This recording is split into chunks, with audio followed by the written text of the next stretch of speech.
The best Chelsea starting 11 for 2024-2025 Premier League season that will be undefeatable. We have spent more than 2 billion within the last two transfer windows to get 999,000 wonder kits, and such spending requires success, which is why I want to review to you all the strongest and the most creative players that I believe should make it onto the starting 11, if at all Enzo Maresca aim to be in Chelsea for a longer period of time. Then these players which I will review to you should be on the starting 11, and trust me that your favorite Chelsea player will not make it onto my starting 11 because him not qualify to be on the starting 11. But before we go into the starting 11 in details, please don't forget to click that share button, click that subscription button, click that follow button, and as well as drop your opinions, your corrections, and your contributions in the comment section, because I am number one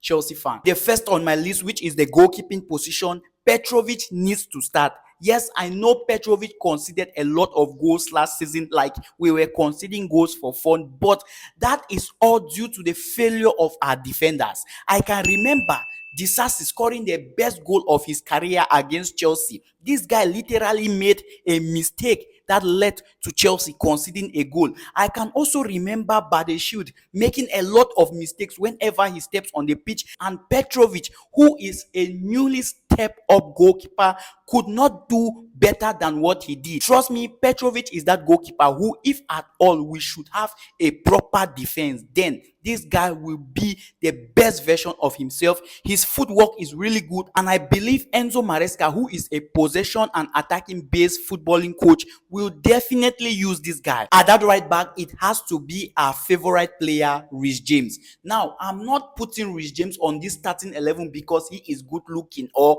attractive to girls. No. Reece James is the best right back in the world of football, and that is clear. This guy has every quality a player should have, and even though he will miss the first 3 games for Chelsea next season, he still has the quality to be a constant starter. Now, you can argue whether or not Malo Gusto should start ahead of Reece James, but to me, I think James definitely needs to start ahead of Gusto. Let me know your opinion on this one. At that right center back, I will go with that man who Chelsea owners are pushing so hard to sell, Chalobah. Honestly, I don't know why Chelsea owners want to sell this guy, but if it's left for me alone, the version of Chalobah that I saw during the last 5 to 6 Premier League games of the previous season, I would like to see it again. This guy did tremendously well, and honestly, I think Chalobah staying at Chelsea even deserves to be a constant starter for Chelsea. Now, I know you can argue on Tosin starting ahead of Chalobah, but to me, I will not start a player who was unable to feature in Fulham last 6 games of the previous season. Tosin did not play in their last 6 games. Chalobah did absolutely well in his last games during the last season, so I don't see any reasons why Chalobah should be on the bench or even be sold. Let me know what you think about Chalobah and Tosin. Who should start ahead? Moving on to the left center back, definitely has to be Levi Colwill. Levi Colwill played as a left back under Pochettino, and he did perfectly well. I can imagine how good this guy will be if he plays in his rightful position, which is that left center back. I can't wait to see Levi Colwill playing at that left center back. Like, this guy will deliver. He delivered even while playing as a left back out of position. Colwill did absolutely well. Imagine how this guy would deliver while playing at his rightful position. Let me know what you think about Colwill.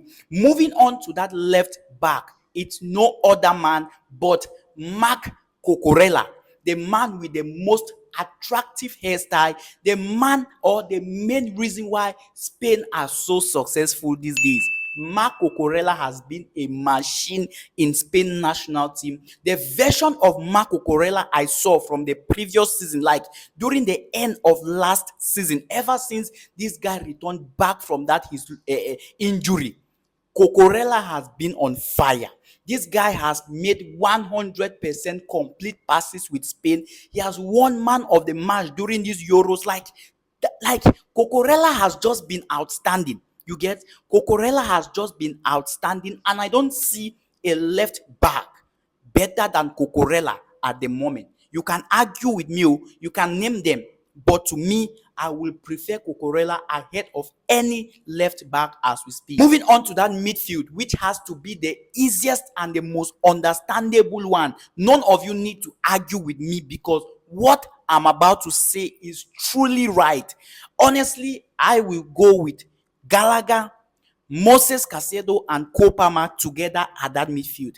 The reason I call this midfield a balanced midfield is because it has every single details being needed for a midfield. We have Gallagher, who will do all the dirty jobs. He will run ups and down. He will tackles. He will win the ball for Chelsea. He will bring back energy into our team. We have Moses Casedo, who will be doing all the defensive jobs, who will be attacking and helping our defenders when needed. And we have the creative man. We have the man who will help our wingers. We have the man who will do all the creative jobs, Cole Palmer, and as well as he will help our attackers when being needed. He will score goals. He will take penalties. Cole Palmer. So tell me why we shouldn't go with such combination. And if you check the last 6 games Chelsea won during our last season, we used the same midfielders. Go and check. Pochettino used the same players at that midfield before Chelsea were able to win 6 games in a row. I can remember when Pochettino was there busy using Enzo Fernandez, Moses Casedo together with Conor Gallagher, and we could not see any creativity. There wasn't any flexibility. Like, the midfield was just so stiff. Before Pochettino could even realize, it was too late.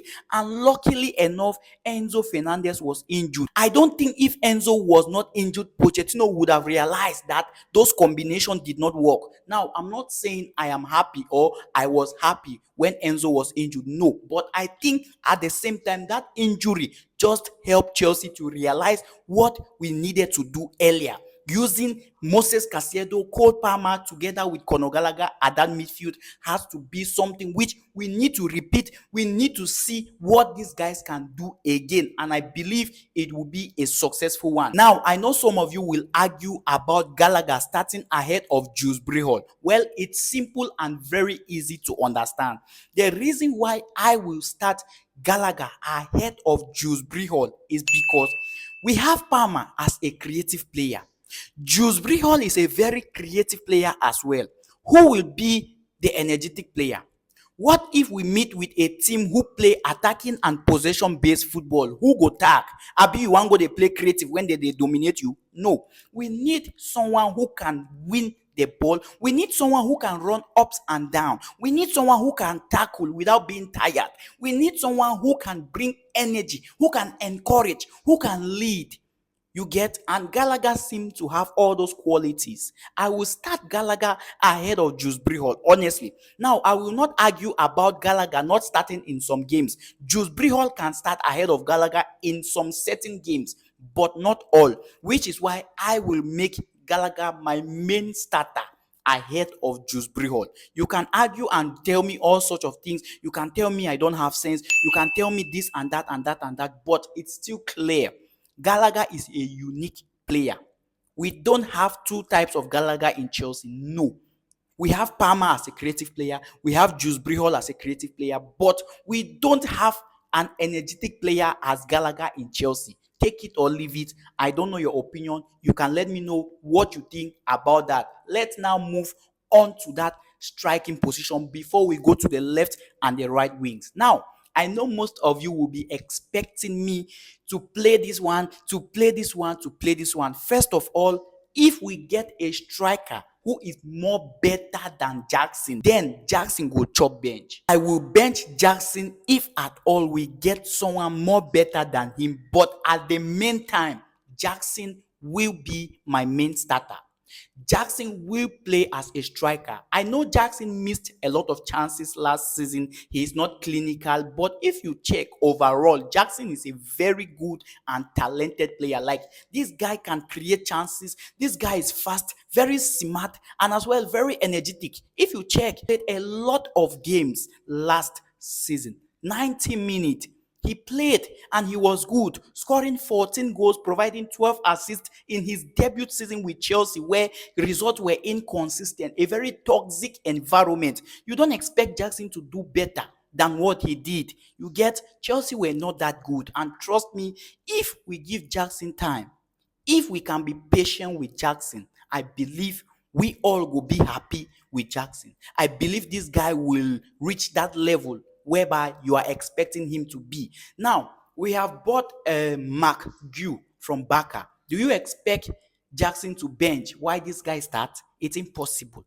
It's absolutely impossible. If at all Chelsea should bring back David Dastro Fofana, do you expect Fofana to start ahead of Nicholas Jackson? No. To me, no. No. Can as well Washington start ahead of Nicholas Jackson? To me, no. I believe all these strikers we have at Chelsea at the moment are not on the same level as Jackson. Jackson is more better. Jackson has played in a more higher level.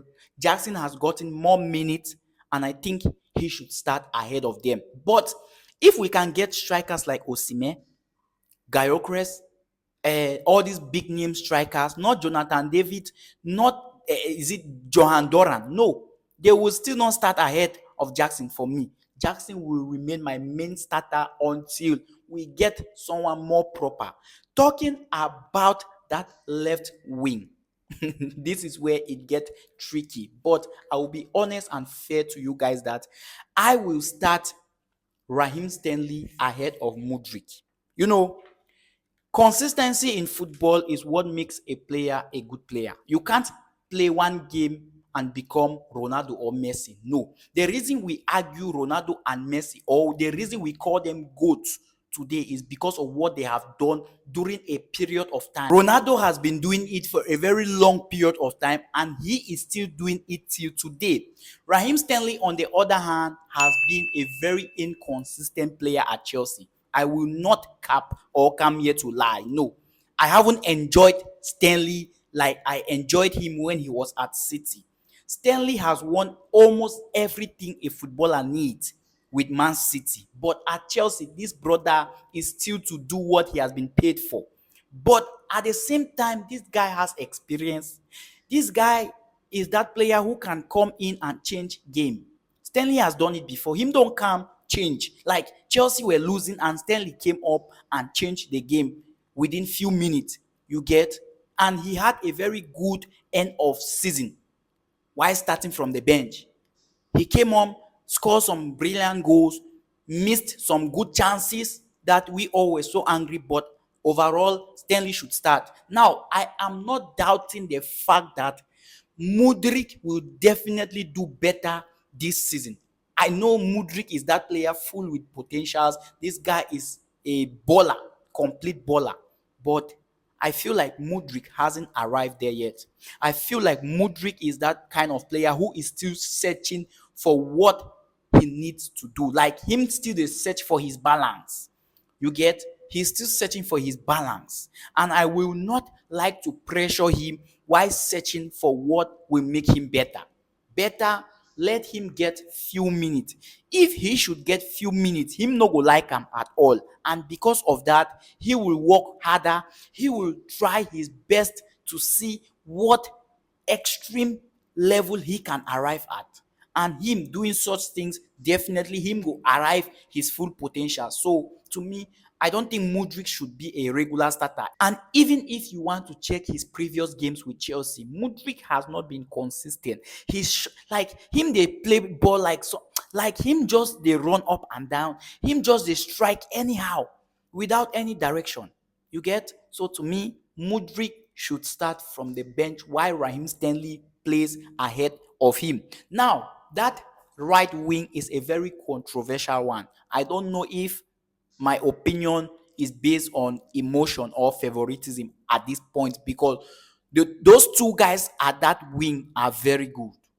They are very good. Madueke is very good. He did really well last season. But I will start Christopher Nkunku ahead of Madueke. Yes. Madueke is that kind of player who will always do his best. He will always strive. He will always make it possible to do something needful or impactful on the team.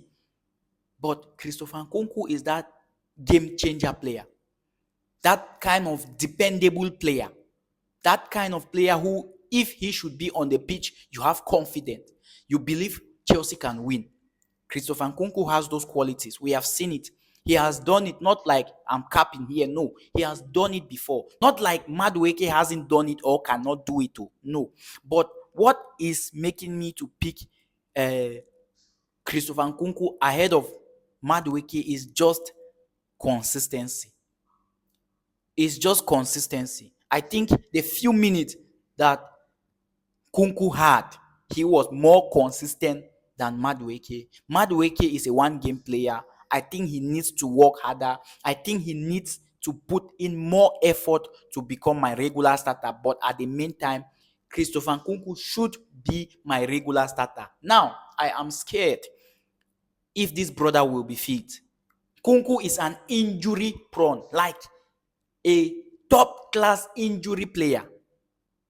I don't know why Nkunku was injured last season. I don't know the exact reason. Him not play anything, but he was injured. And if Nkunku cannot give us 10 games straight, make we sell him. We should sell him. We can't be keeping injured players while they are collecting money and they are not even helping us. You get? We should sell him if he can't give us 10 games in a row. Let me know your opinions. Let me know your corrections. Let me know your contributions. And most importantly, please click that share button, click that subscription button, click that follow button, and let's have a fairly conversation at the comment section or in the comment section. I know this video, most of you will not agree with my opinion, which is why I want you to give me what you think, what your suggestions are, who I should have started, who should have been on the bench, and who should not even feature on the starting 11, even the substitution list. Let me know what you think about this video, and please support my channel by clicking that subscription button because I am number one Chelsea fan.